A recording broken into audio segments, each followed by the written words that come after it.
Full Melt Show is intended for a mature audience. It contains adult themes, adult content, and sometimes adult language. Listener discretion is advised. The Full Melt. What started as a simple jaywalking arrest almost turned into a big-time criminal case. Police found a gun and more than 30 bags of marijuana on a suspect. But as Fox 2's Charlie Langton reports, all of those charges have now been flushed down the drain.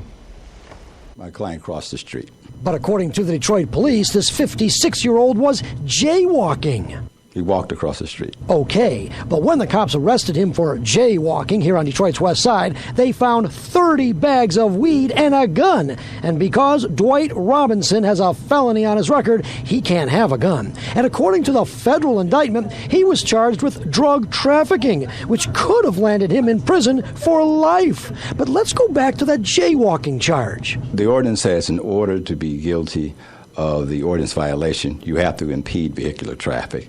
My client crossed the street in a matter of 2 seconds. And he's right. The ticket said Dwight violated Section 55-12-3. And when you look at that section, it says that the pedestrian must step into the path of a motor vehicle constituting a hazard. Well, that didn't happen, and therefore the ticket was thrown out. But wait, your client had 30 bags of dope on him and a gun. What happened to that? Well, there was a constitutional violation, and the constitutional violation superseded the criminal violation. Translation, Dwight Robinson wasn't technically jaywalking, and therefore the cops should not have searched him, and the drugs and the gun, they should not have been found. Now, the cops also said that this neighborhood was known for drug activity, and that Dwight may have been a little suspicious, but the judge said that's not going to cut it. Bottom line, this innocent but alleged gun-packing, dope-peddling felony jaywalker is a free man. Some people would say, though, that your client got off on a technicality.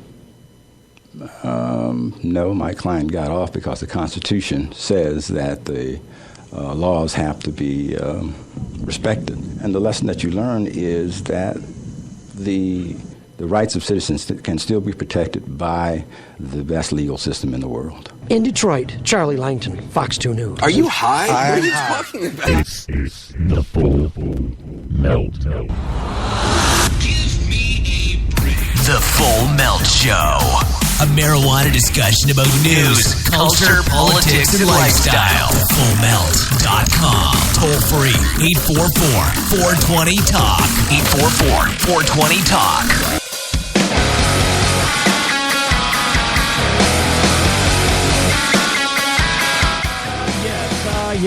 Yes. It's another edition of the Full Melt Show. Welcome to the program for a Thursday. Oh, boy. Sinking into things here. Let me tell you, as the world of marijuana gets legalized across the country, there is much controversy to be had. I cannot get on Facebook and post anything about MiLegalize without somebody from some direction, and there's only a few of them. There's just a handful of these people, but they drive me insane. Because they're getting in the way, or they're trying to get in the way, and just the attempt to get in the way of doing anything to legalize in Michigan is literally going to drive me insane. Robert has figured out a way to interrupt my program without calling the show by emailing me, so I'm turning off the dinger. Robert's the guy that helps us with tech support, and whom I will occasionally put on the radio when he calls during the show. So anyway, when I get on Facebook and I start posting about success with MiLegalize, there seems to be a couple of people that want to just go, no, stop doing that and reorganize it. We want you to do it this way. In the first place, I've got no control over those issues. The MiLegalize has its own board. It's a nonprofit designed as a political action committee, they're formed to do this ballot petition, right? They have a board of directors. The board makes these determinations.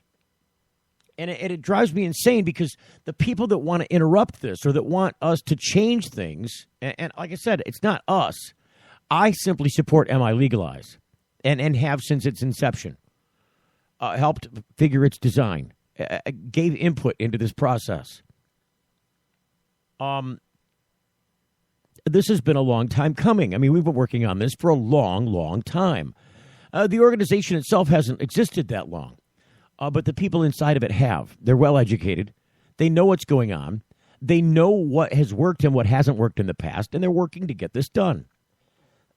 So I stand behind them. I go out, and I told you before, I routinely collect signatures on this ballot petition. There are people that don't know anything about the political process that want to say, oh, you're doing this wrong. No, you don't get the point. Well, you just got to repeal all things. It has to be marijuana like tomatoes. If you're growing tomatoes, nobody cares about how many tomatoes you're growing. You could grow a whole field. You could grow 5. You could eat them. You could sell them. You could trade them. You could give them to your kids. Nobody cares. This is not what they want marijuana legalization to look like across the country, is it? I don't think there are many people across the country that would agree with giving marijuana to kids. I don't think it's a good idea. I don't think it's going to hurt them. I don't. I really don't. I think kids can get marijuana anyways right now. They can get it more freely now than if we do regulate it. But I just don't think that you should be, providing that access. I guess unless there are certain conditions present. But you can't get anybody to get politically on board to just freely make marijuana open to kids. It's not an argument that you're going to win. You're not going to win that with cigarettes. You're not going to win it with any other substance that could interfere with a child's development, give them pause in their growth or the way that they think about things. Kids don't need things to mess with their mind or give them an altered state when they're, growing and learning and they're impressionable. It just isn't a good mix. They're going to find it anyways if they want to. Right now, I say that if you regulate this, it's a lot less likely. And kids' views are changing about this anyway. You know why? Because it's being more permissive in society. People are regulating this for adult consumption without medical need. And the reason they're doing it is because they find that when they do that, they save a lot of money. They refocus police on crimes that hurt people. And additionally, kids don't get access. It's a lot harder for them. They got to find it from a family member. They got to get it from one of their friends that got it from an adult somewhere. It's just much harder to do. Well, it's also really apparent. You see a kid with cigarettes or you see a kid with booze. It's going to be the same way with marijuana. And I would say that actually, if I were given the 3 of those choices, if it will be reduced to you have to give them 1. You have to allow them access to 1. You can only deny 2. The other one you got to let them have. What's it going to be? Cigarettes, alcohol, marijuana. You know which one I'm going to let them have? I'd let them have the marijuana. Because the cigarettes and the alcohol are far more dangerous to that person. And they just clearly are. I don't think the marijuana is going to cause any long-term effects. In fact, there is a study out today. I'll read it later to you. It came out a couple days ago, talking about the idea that the results are coming in, and apparently there's a study that says kids are not harmed when they've used marijuana in their youth when it comes to their adult days. A lot of people want to say that you're going to lose a couple of IQ points. You're killing brain cells. None of that's going on. It's all a lot of nonsense. And this study, I think, backs that up. But it's mind-numbing because this is an education process. You have to teach people what's going on. You have to give them factual information they can run with, something they can relate to, something that's not too much. You give them little bites of information that they can use, and that's a good thing. But too many people don't know all the intricacies about this subject. There's so much information, not only about the product itself from a recreational standpoint, if you want to talk about it like that, as a retail product for adults 21 and over to use. And this is one of the arguments. Oh, well, my kid's 18. He's in the military. He was over there in Iraq, fighting in Iraq. I can't give him a joint. I'm going to go to jail for that. You know what? You pick your battles. The political process is one that involves a bit of compromise. If you don't have enough people in your tent to get something moved forward politically, either through ballot petition or a voter drive or even electing a representative or a president, it doesn't get done. The way things like this get done is you build a coalition of people. You have to have a wide enough tent to have enough people under it to make it politically viable. And that's exactly what MiLegalize has done. Look, the core people of MiLegalize are just like the tomato guys. We want this to be free like tomatoes. But the fact is that's too small a tent. There's not enough people that will get under that tent to get this done. There's no money to be raised by it, and it's evidenced in the Repeal Today effort. What happened 4 years ago? Oh, this was a presidential election year. We couldn't get enough money together through enough political support to get repeal done. This year it's being done in a different way because the same people that were involved with the repeal effort are behind this and other people. The effort is not in vain. It's not going to be in vain because the people that put this together, myself amongst them, have decided that it's not a viable course. Oh, 4 years have gone by, though. There have been votes and stuff has changed. No, it hasn't. The polling still shows that this is not big enough to get done under that little tent. So it's a wise move that if you're going to get anywhere, because the people that are obstructionist about this, that want, no, you're doing this wrong, they want to change it so the tomato thing happens. But they've got no viable way to get there. They don't have even a coalition of their own. They got like 10 people that want to argue about this. And they're always saying, oh, you got to do it this way. This is not the right way. You don't understand. People could still go to jail. A very small amount of people could go to jail. And if you're stupid enough to do the very few things that could let you get in jail under MiLegalize, you basically kind of deserve to be in jail. It's not that big a deal to not give marijuana to kids. It's not. That's one way you could go to jail. They still want to argue that, it's a driving trap.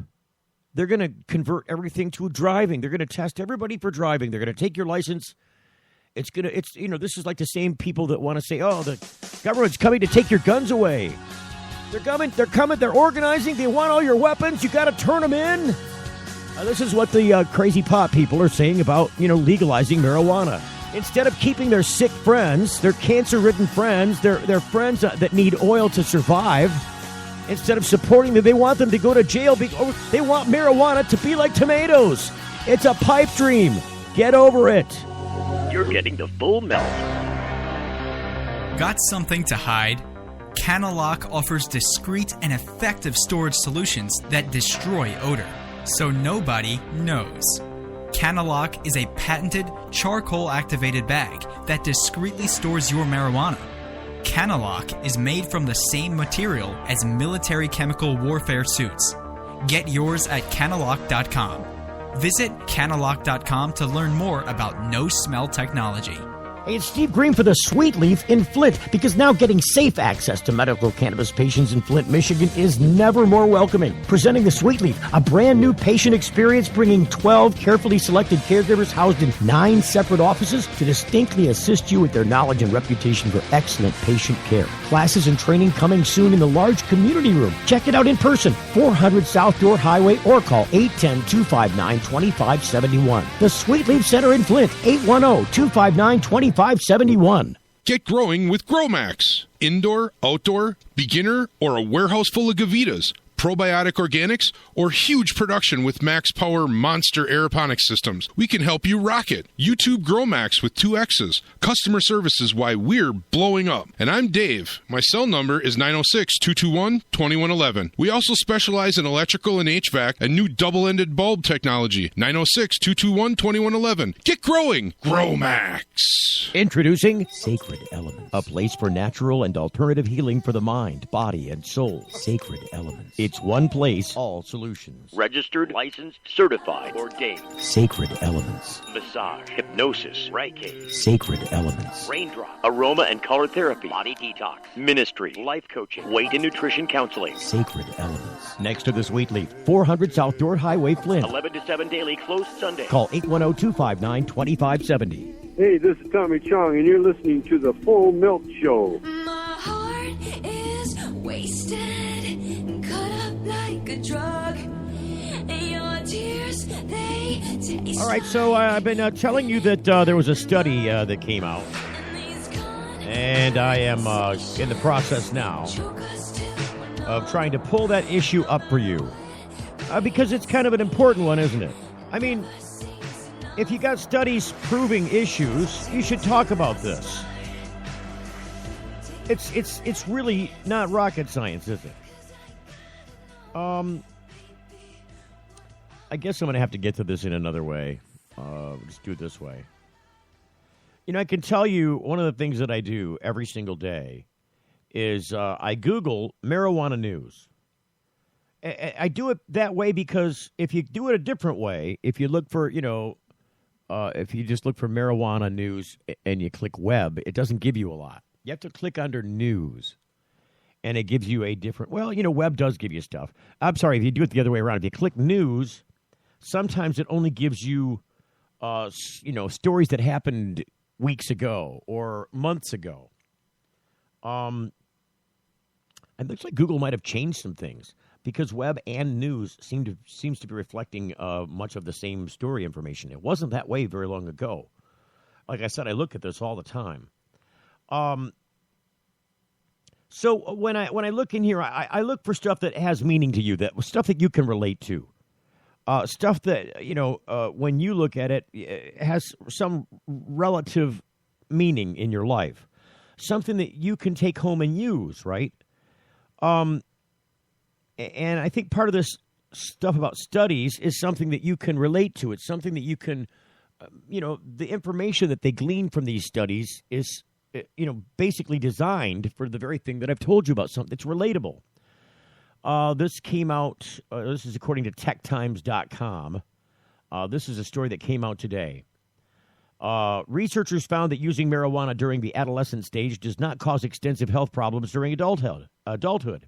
The new study was not able to find a significant link between teenage marijuana use and the development of physical and mental health conditions, including asthma, depression, and psychotic illnesses later in life. The scientists from the University of Pittsburgh Medical Center and Rutgers University performed this study by collating data from the Pittsburgh Youth Study, which monitored 14-year-old males from Pittsburgh public schools since the late 1980s to investigate different issues surrounding health and social aspects. The said database tracked down the participants up until 2009-2010 when they were already aged 36. For the particular study, the subjects were classified into 4 groups in accordance with their reported use of marijuana. The percentage per groups are as follows. 46% were lower non-users, 22% were early chronic users, 11% were marijuana users only during adolescence, and 21% were late adolescent users who continued using marijuana. The findings of the study, published in the Psychology of Addictive Behaviors, shows that the subjects who engaged in chronic marijuana use did not exhibit more risks of developing physical and mental health issues during their mid-30s. As a matter of fact, the researchers wrote no notable differences were seen between the health prognoses of marijuana trajectory groups, despite the absence of possible confounding controls of the models. This finding is said to be specifically outstanding because those who are categorized under the chronic users group have an average marijuana use of once per week during their late teenage years and persisted with the habit at a rate of about 3 to 4 times per week when they reached 20 to 26 years old. What we found was a little surprising, says Jordan Beckold, Ph.D., lead researcher and a psychology researcher fellow at the University of Pittsburgh Medical Center. The physical and mental health prognosis of all users, regardless of how much and how often they use marijuana during their teenage years, were not significantly different. The researchers wanted to contribute to the debate regarding the legalization of marijuana, says Beckold. Although the issue is a bit complex, officials should not isolate one research, he adds. In the end, the author concluded that the physical and mental outcome of marijuana users is just one factor to consider in the legalization of marijuana. Other factors, such as cognitive and intellectual health, should also be considered by officials. Many studies have investigated on these factors and much more. Hence, authorities should look into the findings of each and every single study to have a larger view of the consequences of early onset marijuana use. So I guess, to some extent, the only thing that can be gleaned from this is that the walk away, because some of that was in terms that may not be relatable. The opposite of what I just said to you. That's what I try to do, give you relatable stuff. That didn't come to you in a package that to me is relatable.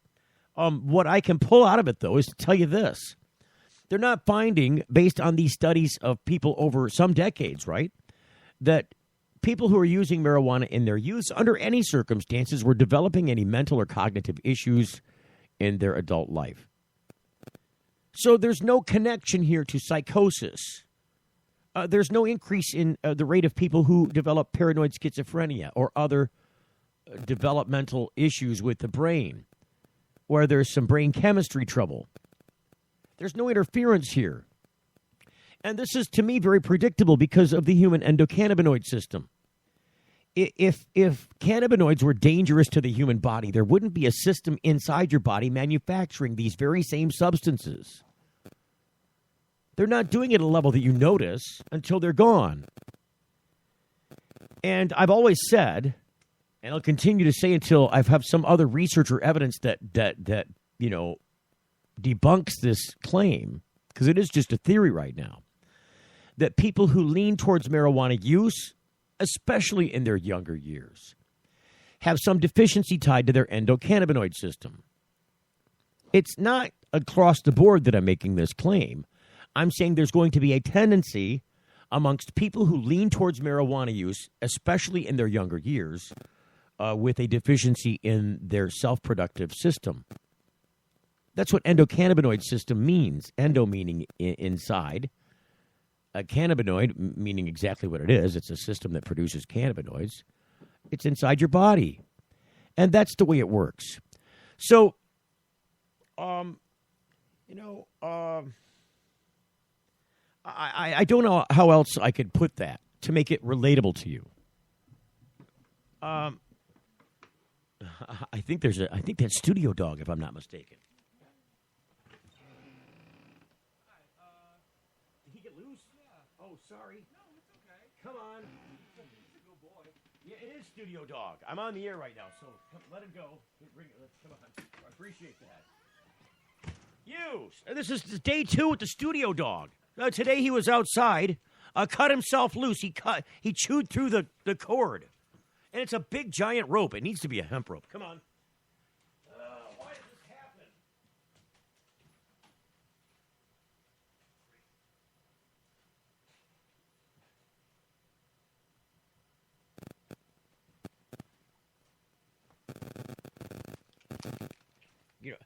Not very many times am I on the air when the studio gets a door knock. Seriously.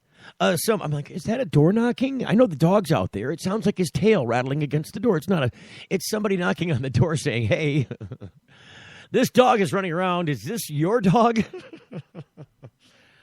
Oh, shamefully, I say yes. It is not my dog, but I am fostering him. Oh, this is the second cord he's chewed through today. Live radio be damned. Life will happen anyways. So, these studies give you information. The walkaway is kids using marijuana do not seem to have long-term detrimental effects with cognitive or mental health issues. According to this one study, this is just one, but excuse me, if you look through this, you'll see, though, that it's one of these long-term studies, right? This is what politicians always want to make claims about. Long-term studies.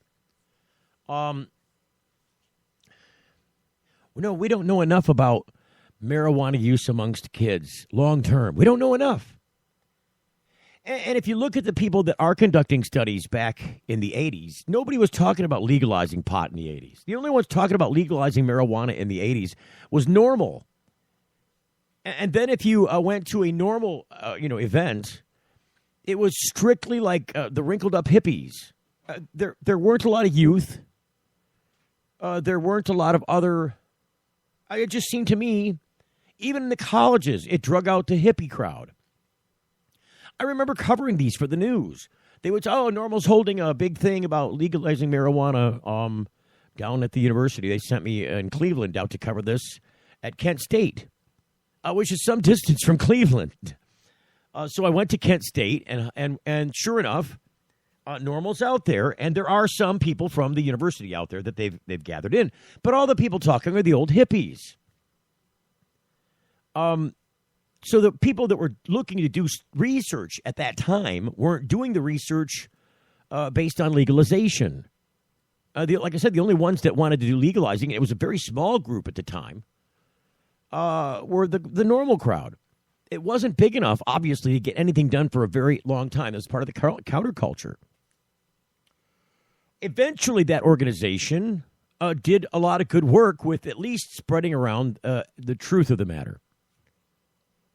So I'm so glad that Normal was able to, at some point, shake off its fringe status and become more normal. Ironic, the name. But when they would hold these events at colleges and universities in the 80s, again, nobody was looking at legalizing. So the studies that were being done were all about drug abuse. These were studies that were generally being conducted by NIDA, the National Institute of Drug Abuse. NIDA is one of the barriers to medical marijuana research today. You must get your marijuana from the University of Mississippi, and NIDA decides whether or not you can get it. They're one of the contributing factors. And so when you've got an organization that's designed to research and study the harms of drugs on people, I mean, you're going to justify your own existence by producing information and studies that back your own existence's claim. We need to know more about the harmful effects of marijuana. And if you're charged with, I suppose, let's reduce this to little boy, little girl, brothers and sisters. If your chief goal is to tattle on your brother because he pulled your pigtail, you don't want to get in the way of that. I mean, there's a way that you can tattle on your brother, and there's a way not to tattle on your brother. I don't know. I'm not making a good analogy here. I had a better idea in play, but it just isn't working out in my head today. So these studies, you've got to look at where they're coming from. I've said this before. I'll say it again. And I'll probably have to say it some more. You got to look at where these studies come from. This one comes from what appears to be a non-biased organization that did a long-term study. I mean, this takes a lot of money to study over the course of decades. Somebody's funding this. I did not look into who's funding this particularly, but it looks like it's being done from an informational check standpoint. It doesn't look like this is done by anybody that, again, nobody existed at the time to create such a study that wants to legalize marijuana. They're like, let's just study the long-term effects on kids. And we'll keep studying this for several decades. And the results will speak for themselves. And the only results, like I said, you could pull away from this individual study is that there is no result to tell. The thing you were looking for isn't there, say the researchers. And I think that says it all. Because the thing they're looking for is some connection. Aha, there's the smoking gun. Look at that. Look at all those kids that started smoking pot when they were, say, 12. It's that particular group that has a problem. There's none of that data exists in this study. You also have to look at the size of the group. I mean, this studied the entire, Pittsburgh population of school youth, male and female. I mean, they were pretty good about vetting this out. I still can't believe that there was a dog issue. That was so strange. I won't put past anything on this show happening. Anything is possible on this program. This study has been told and retold in a number of places. Good news, smoking marijuana as a teen may not be harmful after all. I mean, hear that? Is that the sound of teen stoners everywhere telling their parents, I told you so? This is just another a version of that story from QZ.com. A new study published in Psychology of Addictive Behaviors found that smoking pot as an adolescent is not linked to problems with physical or mental health later in the user's life, including asthma, allergies, high blood pressure, and mood disorders. You know, it's, I mean, that's it.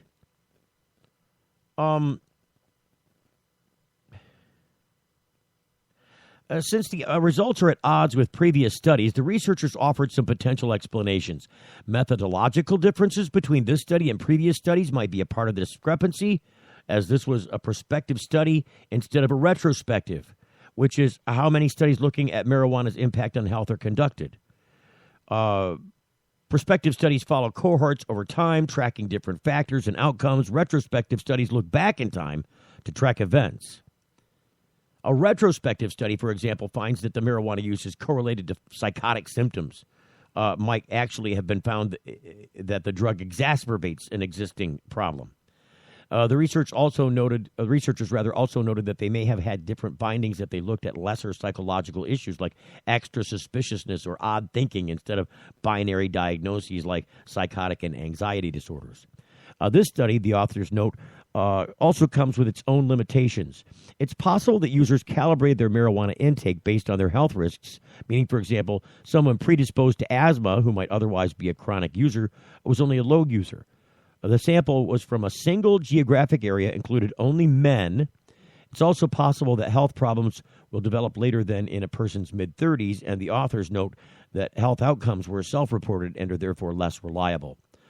Despite the limitations, the findings could have impacts on policies surrounding the legalization of marijuana, but for those thinking they can light up without any consequences at all, the same journal published another study this week finding that marijuana use in college can have an adverse effect on GPA. You know, and I guess that's the way you look at that, isn't it? Could you say that marijuana use had the adverse effect on the GPA?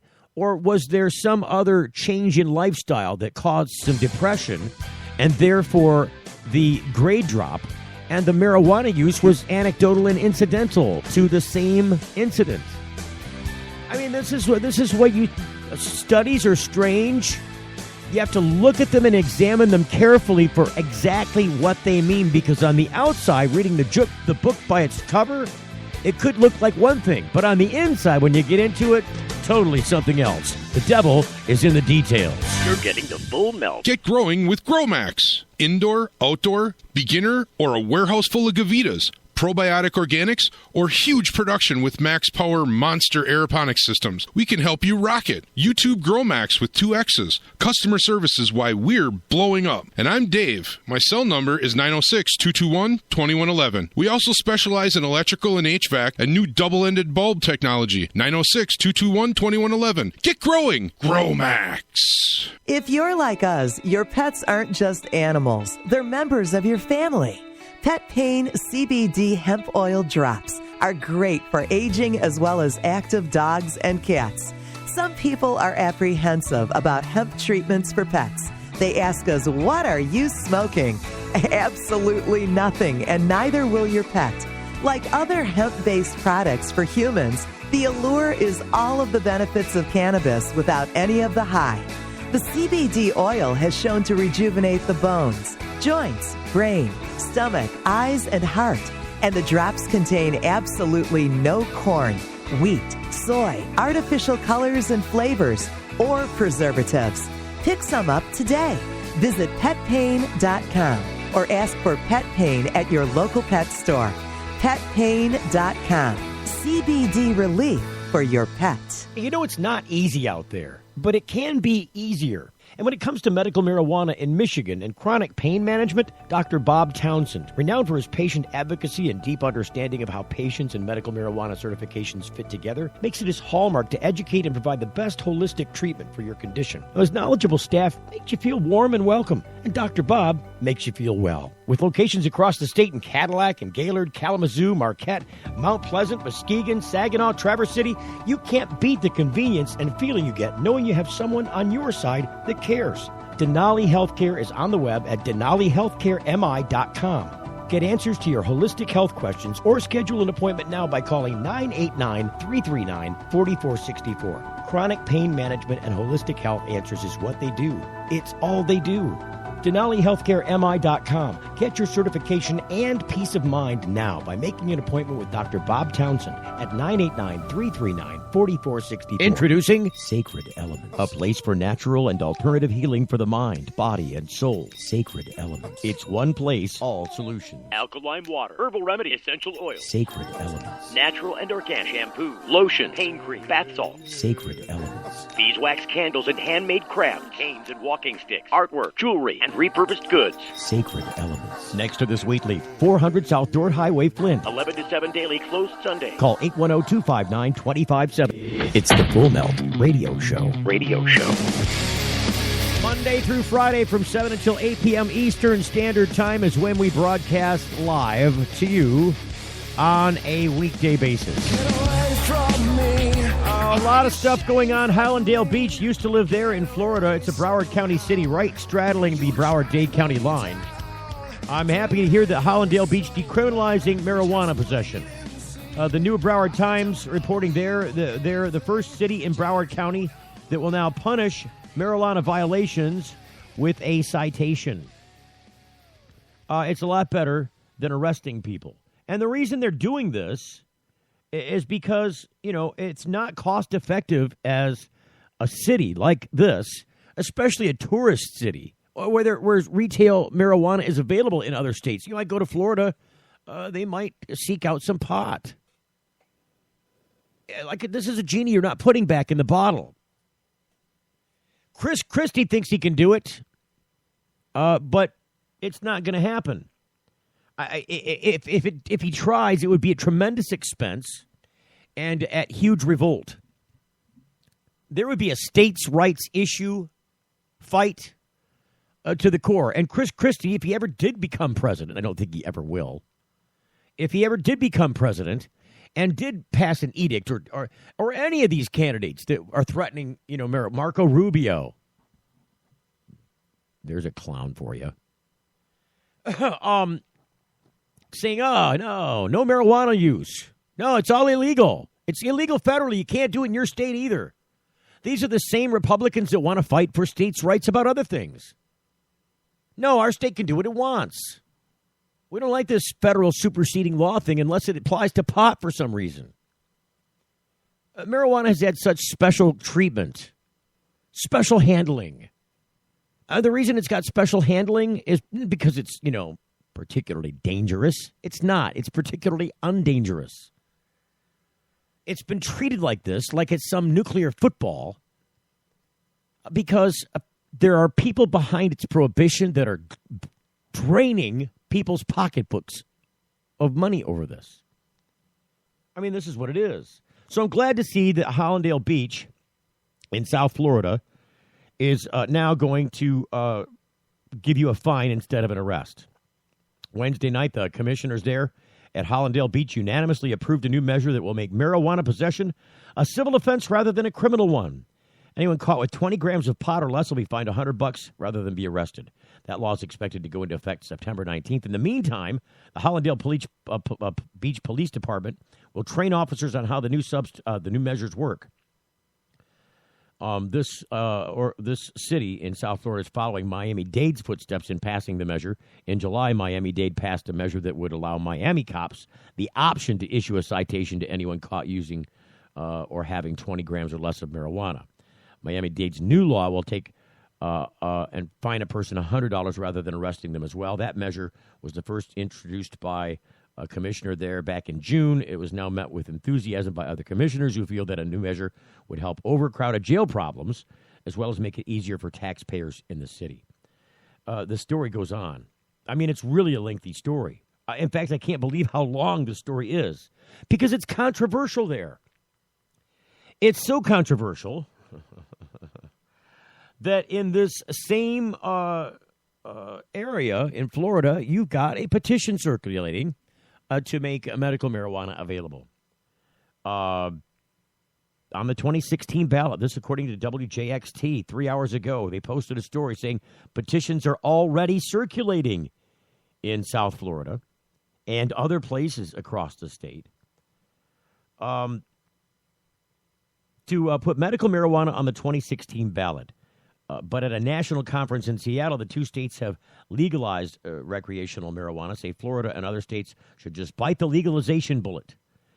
It was standing room only in a Seattle convention center when the topic turned to potholes and the possibilities of legalizing marijuana.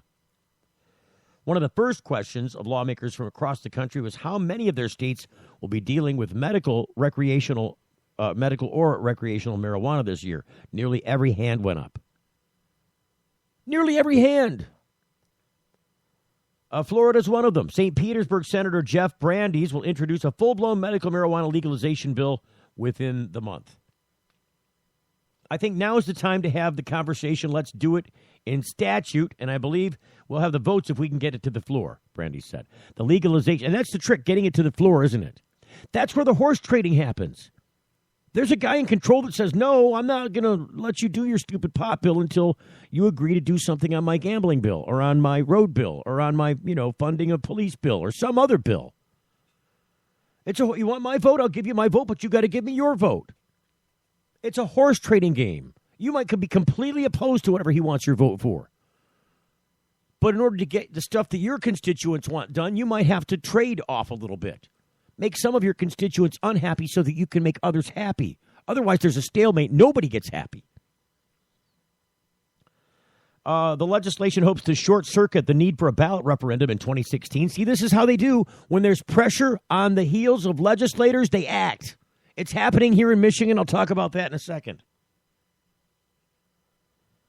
Medical is just a step on the way to full recreational marijuana, Rep. Dan Paboon said. Is it Pabon? Babon?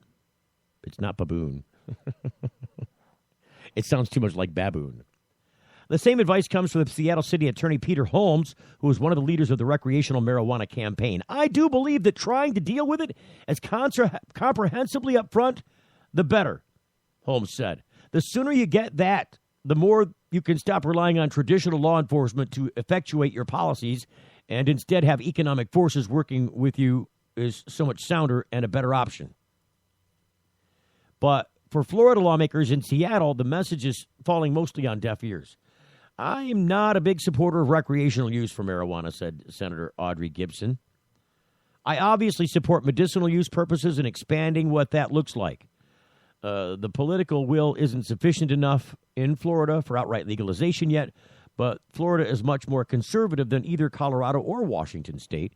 So the political will for legalization just isn't there yet. You got to remember, a lot of baby boomers who've had negative messaging throughout their entire lives about marijuana, at least their entire adult lives, are still firmly in the camp of no pot.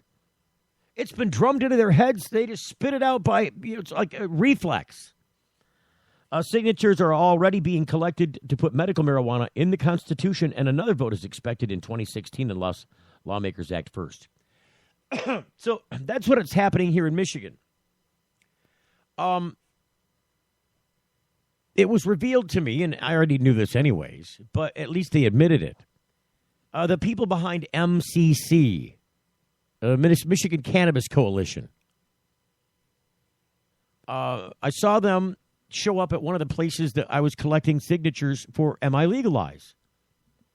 Now, the difference between these petitions is small, but huge. I know that's an oxymoron. The big difference is, the thing you want to walk away from, if you read all this stuff and you go through it all and you hash it out and you discuss it, you'll discover that the big difference is this one small change. MCC wants to do what MiLegalize wants to do, but they want to leave all the rules up to the legislature. And they're clever for trying to do that because this is a group of rich Republicans in this area who've decided that, hey, they're going to do this anyways. These, the hippie people or the, whatever, the group that exists that's always been in the legalization camp or the repeal camp. They're going to do this anyways. So let's do our own petition that lets legislators make up the rules And then when we get enough signatures, we'll present it to the legislature and let them make the rules before MiLegalize can get anything on the ballot, you see? Because effectively, they would have 6 months to gather their signatures too. Or however long the drive is. I think it's 6 months. We started in June. We would be done by December, mid-December. We would know. We'd have to turn in our ballot petitions before Christmas and then find out before Christmas if we had enough signatures to get it on the ballot. This group would have to do the same thing, effectively. And what I'm saying is that these people are already kind of working with the legislature. This is kind of the legislature's version. They went to their constituents. I know they did. They went to the ones that saw that we were going to do this anyways and said, look, why don't you guys circulate a ballot petition, send it up to us ahead of MiLegalize, and we'll take this up on our own. We'll craft the rules about this, and we will write the edict. We'll say what happens and what doesn't happen, who gets to do what and how it works. And we'll pay you back with, some efforts in your arena. We'll do you some favors about how this gets crafted. The people behind that MCC issue. MiLegalize doesn't do that. It describes everything for you. It takes that power away from the legislature. They describe intent. They describe what is supposed to happen, what's not supposed to happen, what this means, and what this does not mean. So it's a very clever thing. It's a clever tool. I think it's going to backfire because even if the legislature takes this up and acts, MiLegalize will not stop. They'll collect the signatures and get this to a vote anyways. They're hoping that this legislative action, no, you don't need that stupid thing. You don't need your ballot petition anymore. We've thwarted you by crafting our own thing. We as a legislature decided based on this ballot petition from MCC, we're going to do this. And so while they're busy crafting their rules, because it'll take them for freaking ever, those people will not act quickly. They need to if they intended to thwart MiLegalize. And I suggest even then that is not going to work. You're going to need to go back to the drawing board there, MCC, and come up with a better plan because we saw this one coming. You did it with the same kinds of people used the same techniques to get rid of an attempt to raise the minimum wage in this state.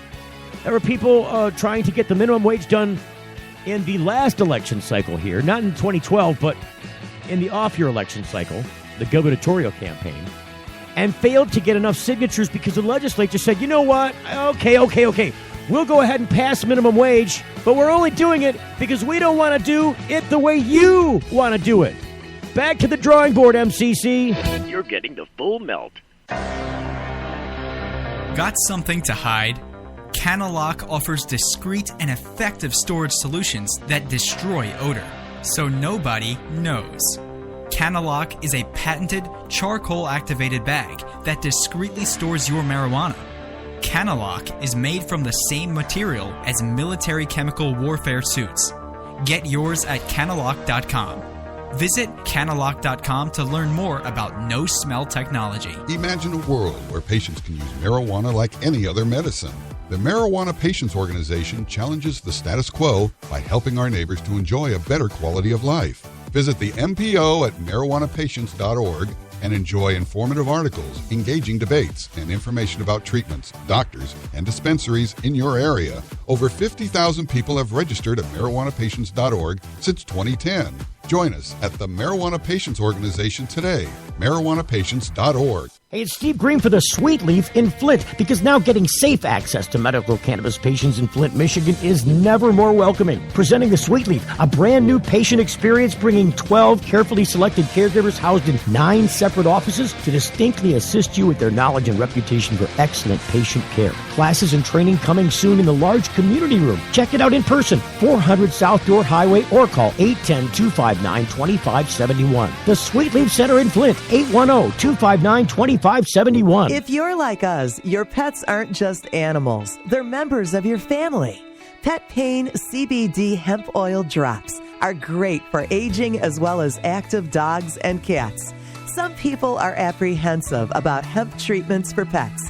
They ask us, what are you smoking? Absolutely nothing, and neither will your pet. Like other hemp-based products for humans, the allure is all of the benefits of cannabis without any of the high.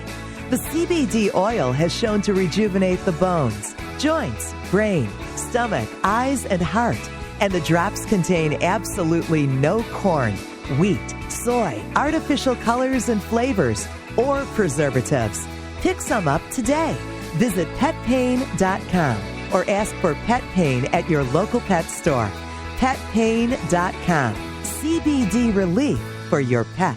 It's the Full Melt Radio Show. I wanna be bad with you, girl, like we're robbing a bank. I wanna be mad at the world, like it took you away. Oh, man, I will be so glad when this week ends. I don't know. It's been a rough week. It's been a really strange and rough week. It hasn't been so strange or rough for the people in Massachusetts. Voters there are putting a marijuana legalization effort a step forward Wednesday as backers of a proposed 2016 ballot question filed the initiative with the state's attorney general's office. Under this proposal, and so many people are going to put their hands over their ears and go, la, la, la, I can't hear you.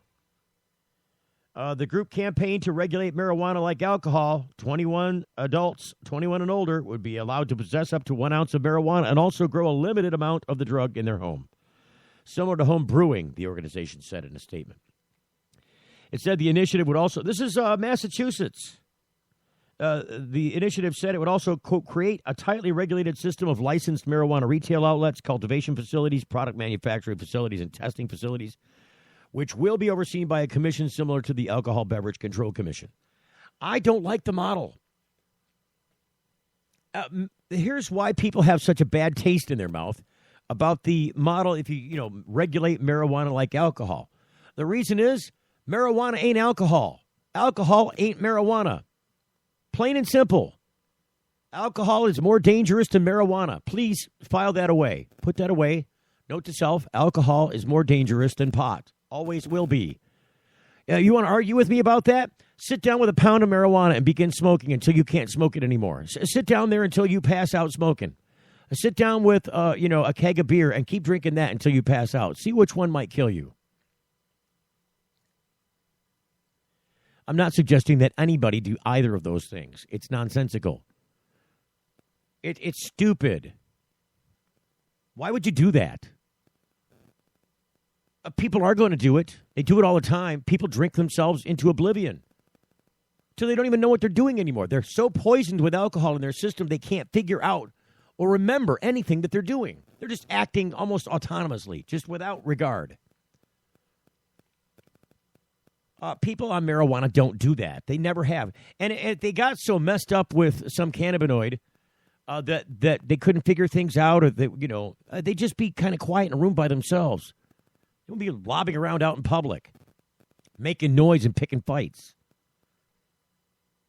It's just the way it is. So this is why I disagree with this kind of a model.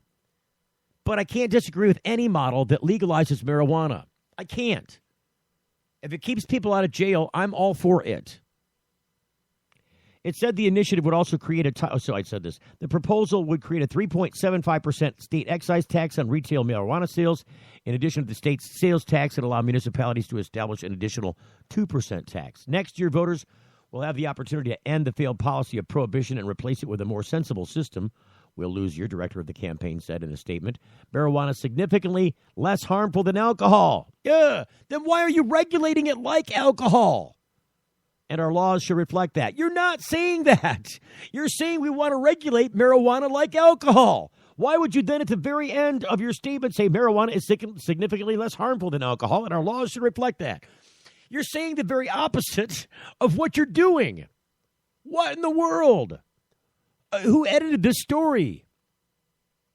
The ballot initiative echoes a bill on Beacon Hill. As WBUR reported in March, the legislation is being pushed by the Marijuana Policy Project, which it said would pursue a ballot drive if the bill failed to win support. The bid to alter regulations on marijuana to replicate those for alcohol is not the only ballot effort for legalizing marijuana. As the Boston Globe reports, an effort by Bay State Repeal. See, repeal. There's the repeal. It's the repeal group. Is more focused on individual liberty, avoiding heavy regulation or any special taxes on the substance. Bay State Repeal said it's submitting 3 possible versions of a question. If the proposals pass the Attorney General's review, initiative proponents would then have to gather tens of thousands of signatures to get of Massachusetts voters, rather, to get the question on the November 2016 ballot. In 2012, voters approved a ballot question on medical marijuana. 4 years earlier, voters allowed decriminalizing small amounts of marijuana. So it's a baby steps process. People don't like that either. Okay, look, the United States is the world leader in just about everything on the face of the planet. This is the largest ship in the ocean, ladies and gentlemen. I don't know if you've ever seen, like the Concordia or any of these large vessels. You ever seen one of these Disney ships that has lots of people on board? You get the coronavirus or whatever the hell that is. Everybody's got to get off because they're all barfing and puking and crapping in the hallways. These big boats don't turn slow. They don't turn quickly. You can't turn that boat on a dime. It's going to have to make a big, giant U-turn. This is the way the United States is, but it's bigger than that. It takes a while to bend it around. Once you start the steering mechanism in place, because there's been something jamming that steering mechanism for decades. We've rattled it loose, and now the big boat's starting to make the turn. But you can't be bitching as it's turning. It's going too slow. We want to go the other direction now. This is the instant gratification millennials that can't wait. I mean, it's not even just the millennials. The instant gratification people has migrated into the older crowd. The older crowd that used to have to sit around and watch TV all the time and go, oh, no, I gotta pee during the commercial break. I got to get something out of the fridge during the commercial break. It doesn't happen anymore. People push their pause buttons, and they go to the bathroom or get something to eat when they want to. Instant gratification. I want to know the definition of something and Google it. I want to know where something's at. You Google it. I get my results right now. It even tells you on Google it's 0.4 seconds. It searched the entire globe in 0.4 seconds, 1.3 seconds. It'll tell you. The information is there. You get it right now. So people get spoiled about this. I can tell you I'm spoiled with that DVR. If I can't push that button on pause because it's already at the end of the 1 hour that it'll record, if I can't pause it right then because it's losing at the very end, it's erasing stuff. Unless you said record. It'll pause live TV, but it only records like an hour. At the end of that hour, if you haven't pushed the record button, it just starts dropping that data off in favor of recording new data. It's the nature of data, or at least memory storage. If I can't do that because I'm at the end of that time span already, it won't let me pause because it's already at the end of that span. I get mad. I'm like, I can't see what I just missed. They said something, I can't see it now. I also get mad because, I don't watch primetime television anymore. During prime time, I watch it at like 11 o'clock at night. I'll consume 3 hours worth of TV and say, an hour and a half because I can skip through crap that I don't want to watch. If I can't do that, it bugs me because I've become spoiled to it. But, if you're going to do something as big as politics, if you're going to put on the big boy boots and change the way things get done in this country, especially something as controversial and as big as marijuana policy, as guarded as it is, I mean, it's got the whole stupid military standing around that law. I mean, the federal government guards marijuana policy like it's its brainchild. It is its brainchild. Special circumstances for pot. Weed's got its own class of D-class. It's changing, folks. It's changing, but you have to be patient. You have to understand the baby steps. You have to be willing to compromise. You have to be willing to learn the mistakes of other people that have gone before you. You have to be willing to learn from your own mistakes. You can get nowhere in politics unless you compromise. You'll see that happen here in a very short period of time when people begin to end compromise because it's going to interfere with their ability to be elected president or to get their person elected president. No, we can't have a vote on this because if we do, it'll expose our position. We're going to pretty much halt government because there's an election going on. You're going to see this fight take place again and again. It's going to make you cross-eyed. It's going to make you not want to participate in your government. You can't do that because government will take over. Where you lose control, where you give up control, where you relinquish your responsibility to maintain control of government by giving your voice, by registering to vote, by going down and actually speaking your voice at the ballot box, you lose it all. Your control goes away. The government does go awry because the people who are in control are the ones willing to go through that process, and they're usually the ones with money, aren't they? It's not, I'm telling you, the rich people vote. The people who have money, they go down and they vote because all their money's on the line. And I would suggest that your livelihood, if you're in the marijuana field at all, if you do anything with medical marijuana, as a patient, as a caregiver, as a shop owner, as somebody who has another industry related to this, you're going to go down in flames if you don't get out and participate in the political process. It's your civic duty as an American. You want your state's rights? You got to stand up and fight for them. People died on battlefields so that you could have the right to go vote. In most small countries that just got this, they just were allowed to become a democratic-ish, country. They have a high voter turnout rate. It's a sad state of affairs in this country. We don't. The Full Melt Show is a production of TFM Media.